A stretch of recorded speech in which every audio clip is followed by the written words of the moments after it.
Beleza, Tiagão, pode ir lá. Abre o seu áudio, Tiago.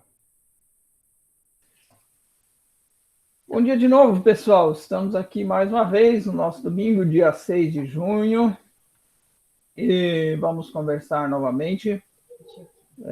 Vamos ver se hoje eu consigo ser mais conciso, né? Um dia eu me perdi um pouco nas explicações, demorou bastante, né? Mas é que era um assunto cheio de pontos para ligar, era um pouco mais complicado. E hoje a gente vai falar sobre carregadores de cruz, algo bem atual, vamos contextualizar sobre o momento que nós estamos vivendo, e nós vamos lá entender um pouco o que, que significa.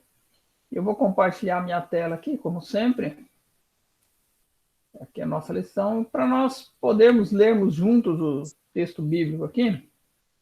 Aí assim, meu irmão não precisa abrir outro aplicativo, pode acompanhar a leitura que eu vou ler, os dois textos básicos ali que a revista nos propõe, o texto de Efésios 4, 1 e 2, depois do texto de Atos. Vamos lá, Efésios 4, 1 e 2. Como prisioneiro no Senhor, rogo-lhes que vivam de maneira digna da vocação que receberam. Sejam completamente humildes e dóceis, e sejam pacientes, suportando uns aos outros com amor. Atos 4, do capítulo 2, a partir do verso 47 até o 3, versículo 8. Está errado aqui o número. É o 47 aqui, tá? Tá 1, mas é o 47. Com muitas outras palavras os advertiam e insistiam com eles: salvem-se desta geração corrompida. Os que aceitaram a mensagem foram batizados e naquele dia houve um acréscimo de cerca de 3.000 pessoas. Eles se dedicavam ao ensino dos apóstolos, à comunhão, ao partir do pão e às orações. Todos estavam cheios de temor e muitas maravilhas e sinais eram feitos pelos apóstolos. Todos os que criam mantinham unidos e tinham tudo em comum.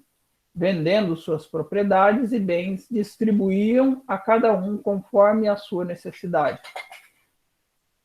Todos os dias continuavam a reunir-se no pátio do templo, partiram o pão em suas casas e juntos participavam das refeições com alegria e singeleza de coração, louvando a Deus e tendo a simpatia de todo o povo.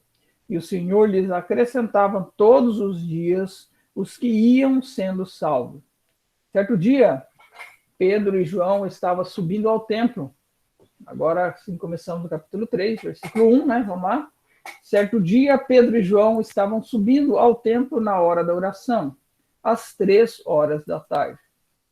Estavam sendo levados para a porta do templo chamada Formosa, um aleijado de nascença, que ali era colocado todos os dias para pedir esmola aos que entravam no templo.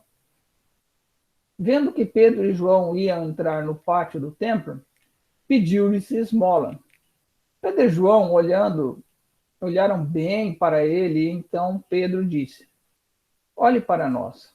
O homem olhou para eles com atenção, esperando receber deles alguma coisa. Disse Pedro: não tenho prata nem ouro, mas o que eu tenho, isto lhe dou. Em nome de Jesus Cristo, o Nazareno, ande. Segurando-o pela mão direita, ajudou-o a levantar-se, e imediatamente os seus pés e tornozelos ficaram firmes. E deu um salto, pôs-se de pé e começou a andar. E depois entrou com eles no pátio do templo, andando, saltando e louvando a Deus. Amém? Amém. Vamos lá. A gente vai falar um pouco aqui, né, sobre esses textos bíblicos que estão colocados e sobre principalmente o tema dessa lição de hoje. A nossa palavra de hoje é carregadores de cruz. E na primeira parte da lição, o autor colocou aqui três pontos para que a gente refletisse, a gente vai conversar sobre eles, e, inclusive, e depois tem um ponto, uma reflexão no final. E a primeira coisa que ele começa a colocar é o que ele colocou a cultura da conveniência. Vamos lembrar aqui, irmãos, e aqui ele começa a falar de algumas coisas, ele fala que hoje em dia, né, nós vivemos num período onde existe uma cultura, uma ideologia de conveniência, e ele vai usar até uma certa palavra aqui chamada neo-humanismo. Ele vai entrar dentro dessas questões e explicar como que isso tem influenciado a mente das pessoas e o que isso tem sido para as pessoas em geral. Irmãos, quando a gente estava conversando com os adolescentes, o que a gente estava falando sobre durante esse período, né? A gente estava falando sobre tudo isso, toda essa lição, ou a ideia do trimestre era olhar o que está acontecendo sobre a perspectiva daquilo que nós chamamos de pós-modernidade. E o que isso significa na prática e como que a gente chega a esse neo-humanismo e o que ele pode servir para nós como base para entendimento. A gente entende, eu sempre falo assim, para você entender a pós-modernidade, você tem que entender a modernidade, para você entender a modernidade, você tem que ver o que vem antes, e as coisas são reações históricas a acontecimentos. Dentro de um tempo atrás, houve um tempo, e assim os estudiosos vão dizer, chamado em que a ideia das pessoas estava centrada em Deus, ou sim, não exatamente em Deus, mas num sentido religioso, onde isso era o fundamento para a vida de todas as pessoas. E, de repente, surge um movimento, e esse movimento, nossos alunos, aí, nossos adolescentes estão afiados, devem estar estudando lá na história, chamado de humanismo, e que os caras começam a colocar como, usam um termo chamado antropocentrismo, ou seja, coloca o homem, mas não no sentido assim, no sentido o ser humano é o centro do universo, e coloca essa ideia, e Deus é uma dos acessórios que o homem pode precisar ou não, mas ele começa a colocar o ser humano no centro da discussão. Então, dentro desse aspecto, esse é um período chamado de uma das ideias que dirige a modernidade. E a modernidade, ela traz não somente isso, mas ela traz muitas promessas para o homem. E uma promessa importante da modernidade são as ideias positivistas. E o que é as ideias positivistas? Vamos explicar para os irmãos. A ideia é o seguinte: nós vamos ter avanços, o homem vai se avançar agora. Agora nós nos libertamos da religião e a ciência vai avançar, o nosso entendimento vai avançar, os homens vão ficar mais civilizados e o homem vai evoluir e as coisas vão dar tudo certo, inclusive coisas do tipo assim, nós vamos vencer todas as doenças, o progresso, esse conceito de progresso que é tão presente, né? Quem não conhece a bandeira daquele país, aquela verde e amarelo com a bolinha azul no meio, que está escrito lá, ordem e progresso, né? Por quê? Porque quando foi fundada a República, todos esses pensamentos, isso veja bem lá em 1800, eles norteavam a ideia das pessoas. Nós vamos colocar ordem, nós vamos pôr progresso, e o ser humano vai evoluir, e o ser humano vai ir para frente, e o ser humano, a vida das pessoas vai ser uma maravilha. E isso não é pós-modernidade, isso é modernidade, tá? O problema de tudo isso, resumidamente falando, é que todas essas promessas da modernidade, elas fracassaram. Elas literalmente deixou o ser humano mais desesperançado. Por quê? Os avanços científicos, depois das promessas que surgem na modernidade, nós temos as duas grandes guerras. Ou seja, a guerra, morre gente para tudo que é lado nas guerras.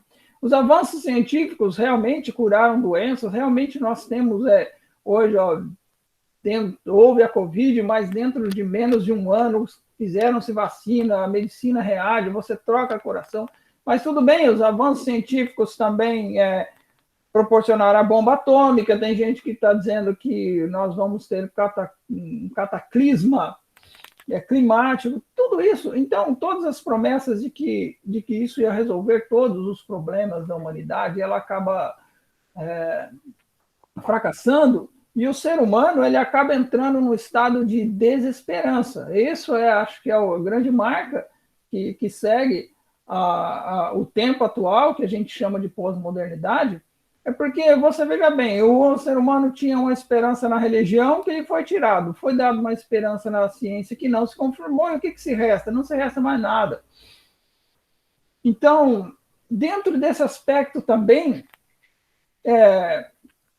o ser humano passa a viver cada vez mais para os seus próprios prazeres. Nós temos uma vida hoje onde as pessoas buscam prazeres. Eu vou, daqui a pouco, falar sobre uma palavra que talvez seja uma das palavras mais faladas, mais importantes de hoje em dia, dos tempos, que é a felicidade. E como essa palavra tem tornado as pessoas infelizes. E, veja bem, e depois disso, falando assim, como o humanismo ele acaba fracassando,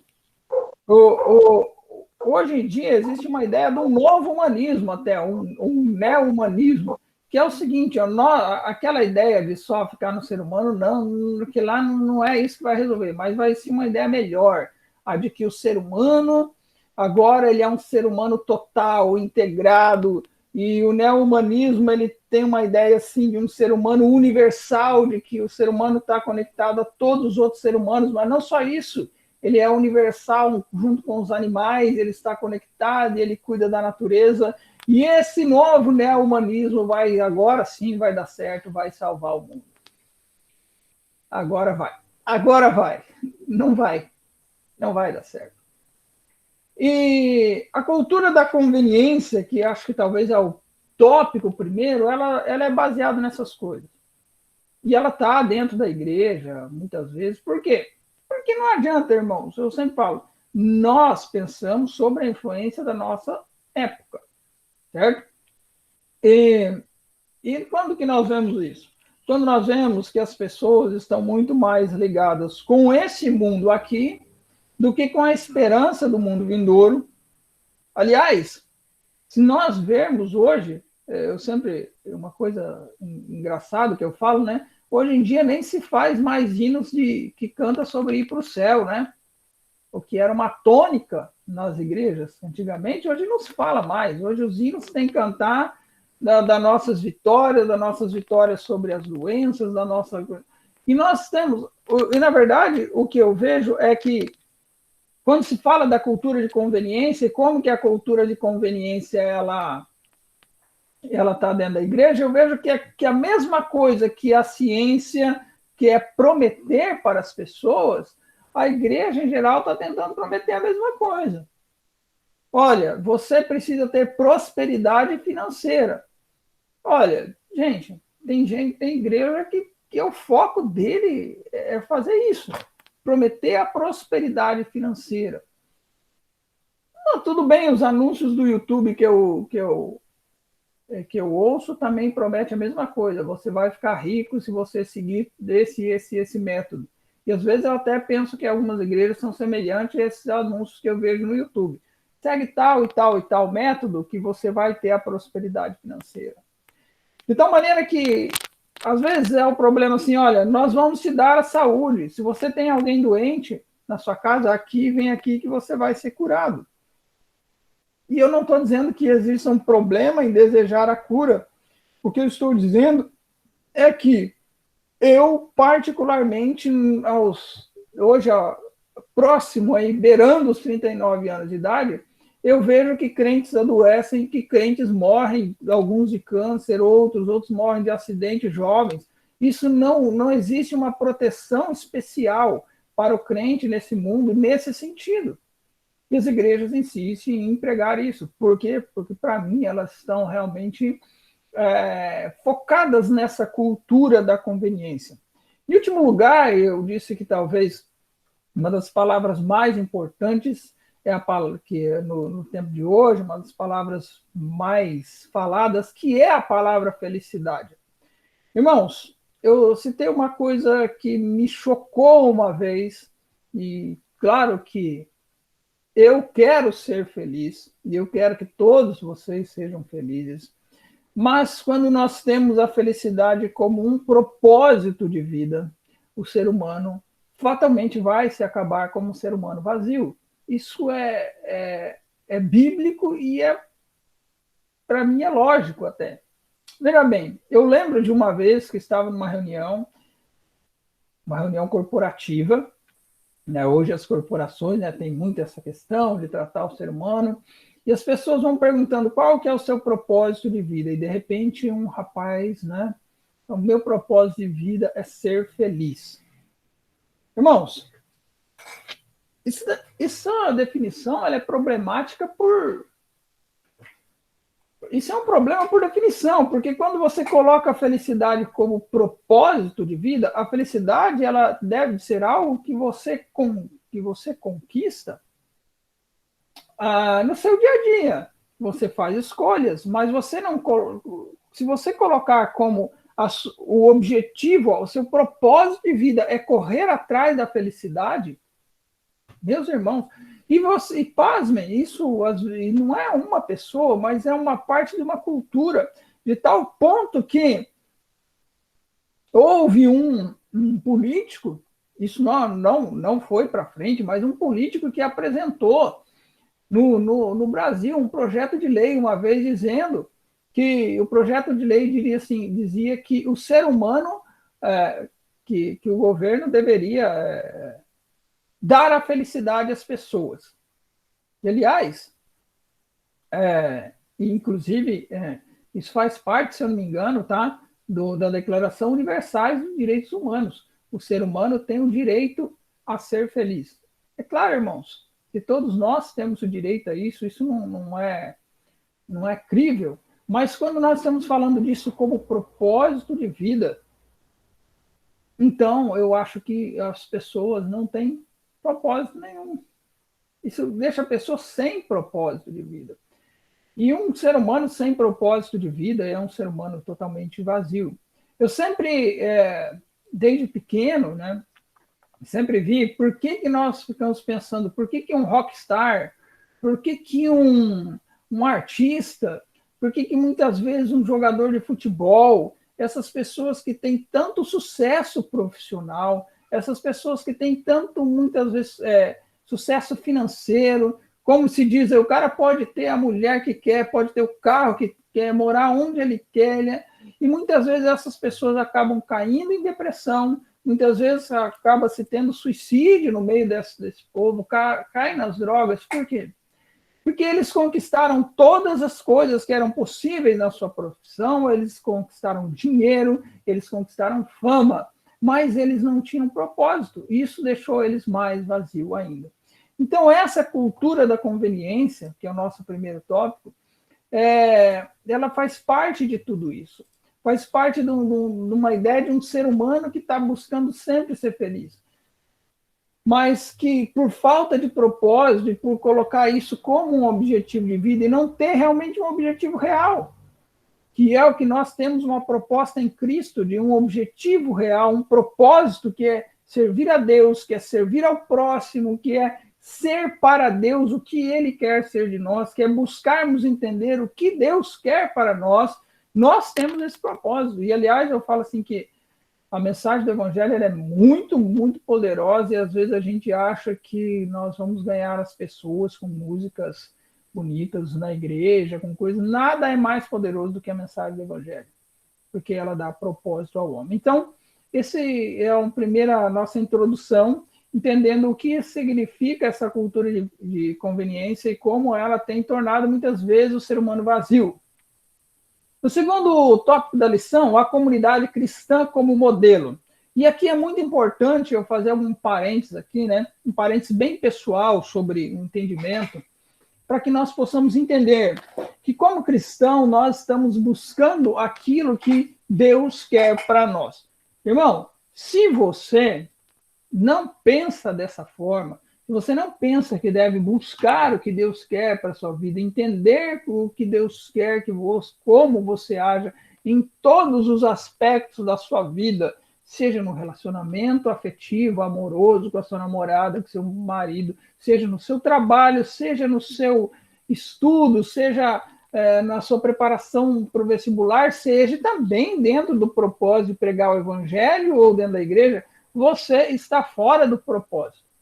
Você está com a bússola um pouco errada. E você também vai ter problemas, tá? Você também vai se sentir meio vazio. É fato. Porque você está longe do propósito.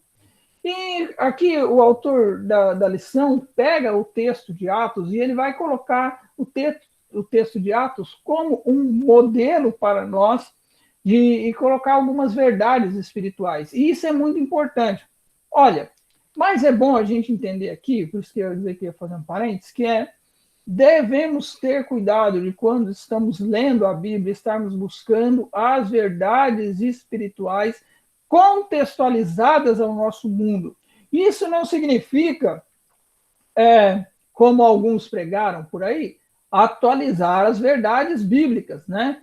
Acho que a pessoa que disse isso nem quis dizer isso, até se retratou, mas foi uma fala bem interessante. Nós não estamos lendo a Bíblia para atualizar ela ao nosso mundo.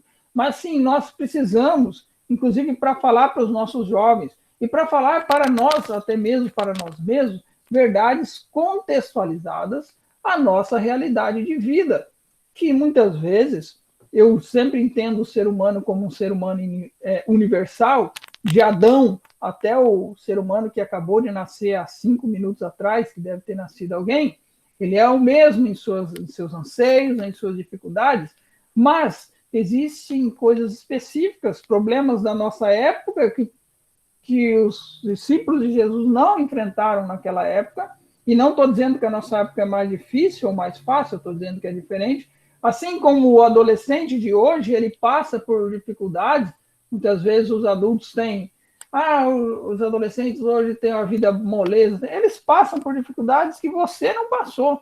Você que nasceu em 1940, 1950, você não conhece as dificuldades dele. E isso é importante, nós termos uma leitura bíblica que mostre para nós verdades que venham em encontro com o nosso dia a dia. Então, mas que isso não significa atualizar a Bíblia, e isso também não significa uma leitura igual alguém está pensando que é tipo assim, não, mas como que Jesus vivia? Eu quero ver como Jesus vivia. Jesus comia o quê? Azeitona. Eu vou comer azeitona também. Não faz. Qual que é o tipo de sandália que ele usava? Ele usava o Raider ou usava a Havaiana? Não, Jesus usava Raider. Não é disso, irmãos. Estamos falando de verdades espirituais para a nossa vida. E aqui, dentro do texto de Atos, existem algumas verdades. A verdade da vida em comunidade. E veja bem, isso é algo totalmente contra-intuitivo e contra essa ideologia neo-humanista, porque nós, como seres humanos, na nossa ideia bíblica, o cristão vive numa comunidade, uma pequena comunidade, uma comunidade em que ele se liga e ele faz parte dela. Em primeiro lugar, o ser humano, o cristão acredita na família. Então, por definição, você não está conectado, você está conectado com todo mundo. É óbvio, o mundo tem uma interdependência, mas nós temos uma responsabilidade para com a nossa família. Entendeu? Nós temos essa responsabilidade. O cristão está conectado. E ele tem, veja bem, a proposta, quando Jesus fala, ele fala assim, amarás a Deus sobre todas as coisas e ao próximo como a ti mesmo. Deus fala para nós que nós temos um compromisso. Jesus nos dá uma lição de que nós temos compromisso com o próximo. Tiago, mas nós não temos uma ideia, uma ideologia cristã de evangelizar toda a terra, de levar o evangelho a toda criatura? Sim, e é missão e compromisso da igreja, que é o terceiro ponto. Mas nós temos como compromisso com, em primeiro lugar, a nossa família. Segundo lugar, uma vida de comunidade na sua igreja local. Propósito de vida do cristão, viver em comunidade, em primeiro lugar com a sua família, em segundo lugar com a sua igreja local. E isso é algo que muitas vezes tem sido negligenciado nos dias de hoje. Às vezes o cara quer estar muito mais ligado ao mundo, a esse mundo humanista, ou seja, não, eu sou um cidadão do mundo, eu estou ligado a todas as pessoas, eu estou preocupado com todos os 7 bilhões de seres humanos da face da Terra. Amém, glória a Deus, você ora por eles, ora, mas você tem que, como cristão, estar ligado à sua comunidade local. Em segundo lugar, a ideia de que na comunidade cristã, na vida local do cristão, existe uma dependência. Nós dependemos uns dos outros, nós dependemos da nossa comunidade. Volto a falar primeiro, exatamente nessa ordem, nós dependemos da nossa família. E isso é um fato, ninguém vive sem família. Ninguém se cria sem família, gente. Isso é da vontade de Deus, que nós vivamos em família. E nós dependemos. Já pensou um ser humano que nasceu com 0 dias de vida, a família vira as costas para ele, e ele vai simplesmente falecer, né? Mas não só falecemos no sentido físico, mas nós vamos falecer e adoecer psicologicamente se nós desprezarmos a verdade de que nós devemos vivermos na interdependência da família, ajudando uns aos outros. Em segundo lugar, na interdependência da comunidade da sua igreja local. Você tem um compromisso e você depende da sua igreja local. A sua vida espiritual depende da sua igreja local. Não existe isso de você, olha, de qual igreja que eu sou. Inclusive, nós vivemos um tempo difícil, né? Porque muitas vezes nós estamos um pouco afastados fisicamente, mas nós não podemos perder, em hipótese nenhuma, a ideia de que nós temos a necessidade, uma dependência da nossa igreja local. Em terceiro lugar, dentro da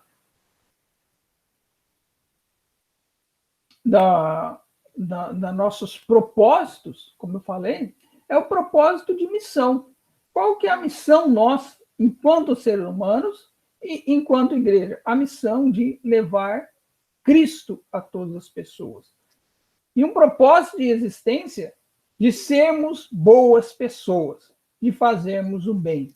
É bíblico, Tiago? Não, Tiago, você está falando que é besteira. O propósito, a missão da igreja é levar Cristo, é pregar o evangelho. Amém. Essa é a missão da igreja. Está claro. Jesus foi as últimas palavras, aliás, de Jesus no mundo, né? Ser-me-eis testemunha. Ser testemunha não é... E veja bem, tem muita gente que fala de ser testemunha como algo, a gente tem que testemunhar sem palavras. Eu acho bonito isso, acho importante. Mas, na prática, testemunha é para falar, não é? Esse testemunha que não fala... Pensou o cara chegar lá no tribunal, vem cá, você testemunhou um crime, vem falar, não, eu vou ser testemunha por ações aqui. Não, você deve falar sobre o que aconteceu. Mas a Bíblia fala que nós, como cristãos, fomos criados para as boas obras. Somos cristãos, ou seja, para fazer o bem. Então, ainda que também que a nossa missão enquanto igreja, enquanto cristão, ela é levar as pessoas a Cristo, levar o conhecimento de Cristo, levar o conhecimento da graça, nós também, como propósito de existência, estamos biblicamente destinados, existimos para fazer o bem. A quem? A todos, principalmente ao próximo. Gente, isso é propósito.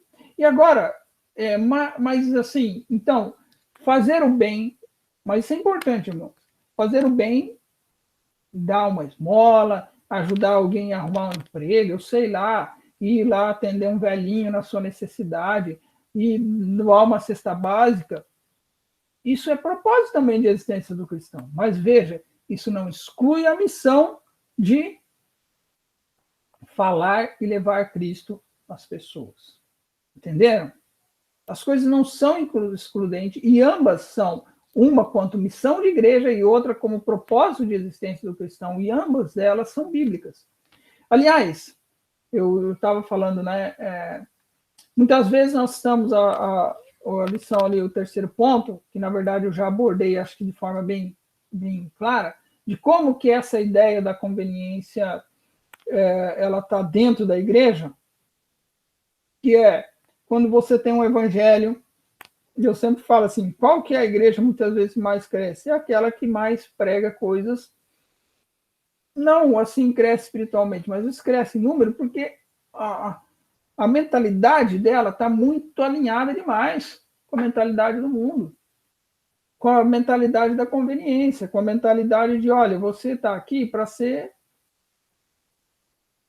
feliz, você não pode aceitar a doença, você é pobre, não, ó, você é caixa, vem aqui na nossa igreja e você vai prosperar. Tudo isso é a mentalidade do mundo que está dentro da igreja. E se nós pensarmos o que Cristo diz, o próprio Cristo diz, e que é o tema da nossa lição, ele, se alguém quer vir após mim, negue-se a si mesmo. Opa, calma lá, essa palavra aí não tá boa, não. Tome cada dia a sua cruz e siga. Porque se você quiser ganhar a vida, você vai perder.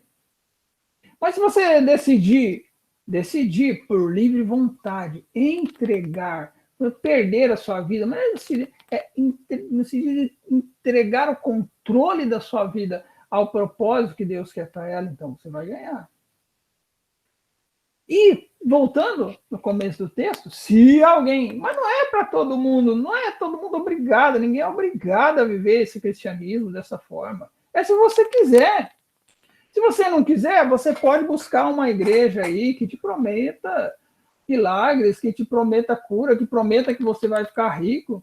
Como tem um comercial, uma vez eu achava engraçado, eu chegava a ser hilário, né? O cara encostava a Ferrari, daí aparecia um iate. Olha, se você quer ter muito, você tem que vir para essa igreja. Agora, se você não quer, você quer ter pouco, você está contente com o que você tem, fique aí. Senão, o evangelho é para quem quer. E, em última análise, irmãos, eu estava falando, não, mas não só isso, existem muitas coisas que nós usamos como evangelho da conveniência. Não estou dizendo que é errado isso, mas eu acho que muitas vezes nós temos um desvio de foco quando nós acreditamos que fazer um período de louvor muito bom vai atrair os jovens, vai encher as pessoas. Pode atrair, dentro daquele aspecto de pessoas que vivem buscando a felicidade como os prazeres e a felicidade como um propósito, um fim em si mesmo, pode atrair, mas isso vai tornar as pessoas vazias. Agora, eu, particularmente, de tudo que eu tenho vivido, eu não acredito que haja nada mais poderoso do que a ideia de que o Deus Todo-Poderoso, que podia estar em qualquer lugar do universo, que desceu aqui na Terra, e na verdade o que a Bíblia diz, ele falou, olha, ele ficou morando aqui vizinho de nós, como estivesse aqui no São Jorge, né, nosso bairro. Ele morou junto com a gente. Isso é verdade. Isso é carregar a cruz. Isso é acreditar na mensagem da cruz. Não existe nada mais poderoso que isso. Não existe música mais poderosa que essa. Louvor, ministério, worship, agora como os jovens falam, né? Worship. Não existe nada mais poderoso do que isso. E algumas reflexões para nós. Como nós temos vivido isso? Como nós temos vivido a vida cristã? Nós temos realmente acreditado que a mensagem da cruz é mais poderosa do que tudo isso? Nós temos acreditado que a mensagem de que o Deus encarnado é muito mais poderoso do que as nossas liturgias? Eu acho que isso é uma reflexão. Uma reflexão também que o autor coloca ali, uma reflexão muito prática para nós como cristãos, e uma coisa que eu penso é, nós temos vivido uma vida, a igreja nossa tem sido uma igreja de famílias. Olha, irmãos, já estamos terminando aqui, mas tem uma experiência que eu penso assim, que particular, tá? É uma visão particular minha, então isso não é doutrina, não é doutrinário que eu vou falar, mas eu fico muito chateado quando eu vejo igrejas focadas, por exemplo, essa igreja aqui é a igreja de jovem. Poxa, e como é que é uma igreja de jovem? Não tem adulto? E como é que é a família dessa igreja? Uns vai Aí você tem famílias, que daí o jovem vai na igreja X, o casal vai na igreja Y, ou às vezes o marido vai na igreja X, a mulher vai na igreja Y. O sentimento de comunidade. A igreja tem que ser uma igreja para a família toda. Sabe, irmãos, uma coisa que para mim a gente está aí, né? Irmão mais velho sempre é uma coisa chata pra caramba, né? Irmão mais velho é uma coisa chata. O Silas não sabe o que é isso. Mas nós que temos sabemos, né? Mas, cara, tem uma coisa que eu acho muito especial para mim, é saber que, apesar de ter um irmão mais velho, nós estamos todos comungando na mesma comunidade. Está eu, está meu pai, está minha mãe, está minha esposa, os cunhados, os sobrinhos, estamos tudo isso. Isso é importante, isso é a valorização de uma igreja que enxerga que é feita por famílias. E de famílias que se comprometem com a sua igreja. Não estou aqui dizendo que, eu sei que existe muito caso em que o irmão vai numa igreja, a esposa vai em outra, mas ninguém vai para o inferno por causa disso, mas não é, eu acho que isso não é o ideal, que não é por aí. E nós temos que entendermos, irmãos, que também essa ideia de que a gente pode buscar, não, o ser humano vai buscar a felicidade. O cara que colocar essa ideia de viver em busca da felicidade, ele vai ser como um cachorro que corre atrás do rabo, já viu? Tem a Mimi aqui, ela faz isso, minha gatinha, ela fica ali, ó, correndo e não sai do lugar, porque é vazio, é uma vida sem propósito.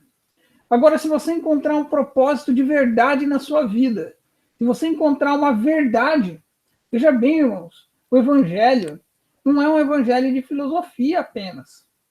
O evangelho não é apenas um caminho. Jesus não disse eu sou o caminho, mas ele disse eu sou a verdade. Nosso evangelho, nós cremos no evangelho quanto verdade. Nós não estamos aqui sendo cristão na Igreja Batista Ágape porque nós achamos que é a melhor opção. Mas nós estamos porque nós cremos numa verdade. Nós não entendemos Jesus apenas como caminho, mas nós entendemos ele como uma verdade. Porque você entender ele como caminho, você fala, beleza, cumprimos aquilo que ele quer. E você entender Jesus como caminho, mas entender o evangelho como uma verdade é diferente. E por último, o evangelho é vida. Né? E vida é, sim, viver de verdade, vida em abundância. Isso sim é realmente que nos enche, que traz ao ser humano uma real felicidade. Amém? Eu vou orar nesse momento e depois nós vamos ter um período aí onde os irmãos vão poder fazer alguma pergunta, algum questionamento, quem sabe até alguma reclamação. Tá bom? Pai, eu te agradeço e peço que o Senhor guie o entendimento.